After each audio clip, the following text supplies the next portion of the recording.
I would like to kind of go over the review of the first quiz on Unit 1.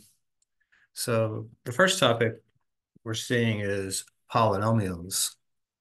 So that's the first thing we kind of did is some things on polynomials.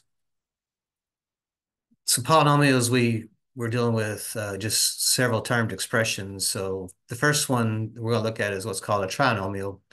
There's three terms here. So remember, to see the terms, you can kind of do the circle thing. There's the first term, there's the second term, and there's the third term. Those are our terms. So if I want to identify the quadratic term, remember, quadratic term is the second degree term, which is the x squared. The constant is the number at the end without the variable, which is the negative 15. And remember, the degree of the constant, remember the degree is the exponent of the variable, but the variable on the end was x to the 0. And remember, x to 0 is equal to 1. So really, negative 15x to the 0 is the same thing as negative 15. So the degree of the constant is going to be 0 because that's actually the degree of the variable. So we've learned that the degree of the constant is always 0. Now, if I want to factor a trinomial, so if we're trying to factor this, give myself a little bit of room here. So if we want to factor this x squared minus 2x minus 15, if we want to factor this, since the quadratic term is x squared, we know we can just make this a binomial times a binomial. And the only way to get an x squared is x times x. So we're halfway there. So we have to just figure out what are the factors of the last term. So the factors of the last term are this negative 15.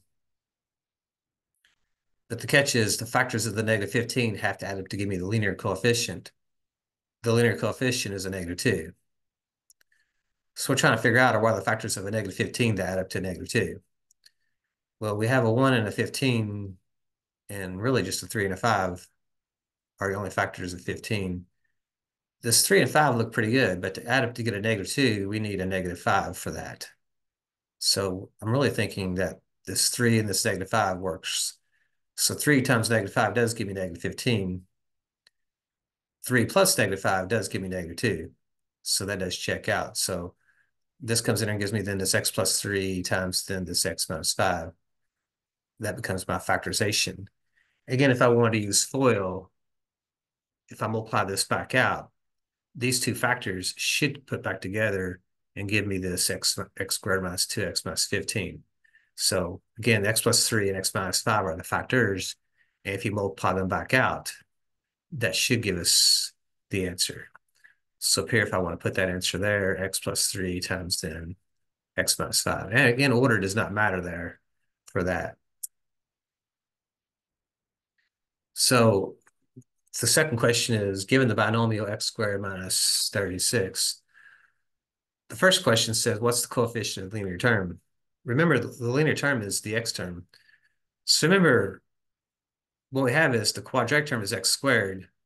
What's missing is the linear term. For the linear term to be missing, its coefficient must have been 0. So we have x squared plus 0x minus 16. So since the linear term was not present, its coefficient had to have been 0. So if we want to factor the x squared minus 36, we have to recognize that this is a difference of squares. So if we have a squared minus b squared, it's going to factor into a minus b times a plus b. It's going to factor into those two binomials. Because what squared gives me x squared would be x squared, and what squared gives me 36 would be 6 squared.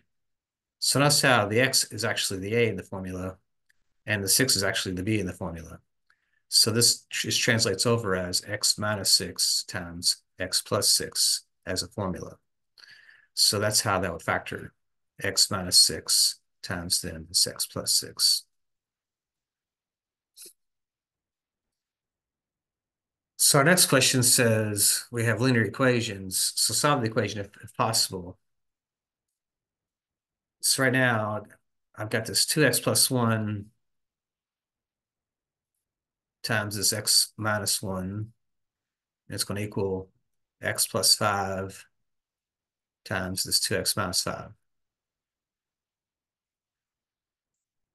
So right now, it doesn't look linear at all. So what we need to do is just kind of start all over and start multiplying everything back out. So we need to multiply the 2x plus 1 times the x minus 1 using FOIL. So the 2x has to go through and the 1 has to go through. So this is going to give me 2x squared minus 2x and then 1x minus 1. And similar over here, I'm going to be doing the same thing, multiplying this x through and this 5 through. So it's going to give me a 2x squared minus 5x and then a plus 10x minus 25. So the next thing we need to do is start simplifying. So if I combine like terms over here, I have 2x squared minus x minus 1. And over here we have 2x squared plus 5x minus 25. So right now it kind of looks quadratic. But when I bring the quadratic terms over, the minus 2x squared and the minus 2x squared, when I bring those over to the same side, the quadratic terms disappear. So it's no longer quadratic. So now I have negative x minus 1 equals 5x minus 25. So this problem now turns into a linear equation. So if it's linear, this side is simplified, this side is simplified, but now I want to get the variable on the same side of the equation. So I pick on the little guy. So I would add an x to both sides of the equation to get the x on the same side of the equation. And again, strategies vary. So negative 1 is going to equal then this 6x minus this 25. Now I want to get this x by itself. So this minus 25 has got to go away. So to get rid of this, if you will, a negative 25, I want to zero it out with adding a 25 to both sides. So then this turns into a 24 equals to 6x. And then if we divide both sides by 6, we end up with 4. So x would equal 4. So my solution would be 4. So up here in my little braces, I would be putting a 4 in as my answer. So the answer is actually an integer, not a fraction. So even though it kind of looked quadratic, it turned into a linear equation. So linear equation strategies came into play.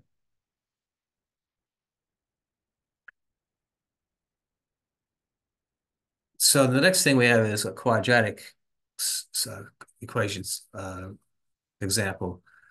So solve the equation over the complex number system, express exact answers, and use radicals if necessary.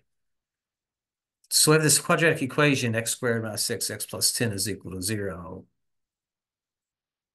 It looks like maybe factoring, but I can't think of any factors of 10 that give me a negative 6, because all I see is a 1 and a 10 and a 2 and a 5, and they're not going to give me a negative 6. So it looks like the only way to do this problem is use the quadratic formula. So we have to identify A, B, and C. So A is 1, B is negative 6, and C was 10. Again, over here, I can write the quadratic formula down. So x equals the opposite of b plus or minus the square root of b squared minus 4ac all over this 2a. So when I substitute in, I'm going to be solving for x.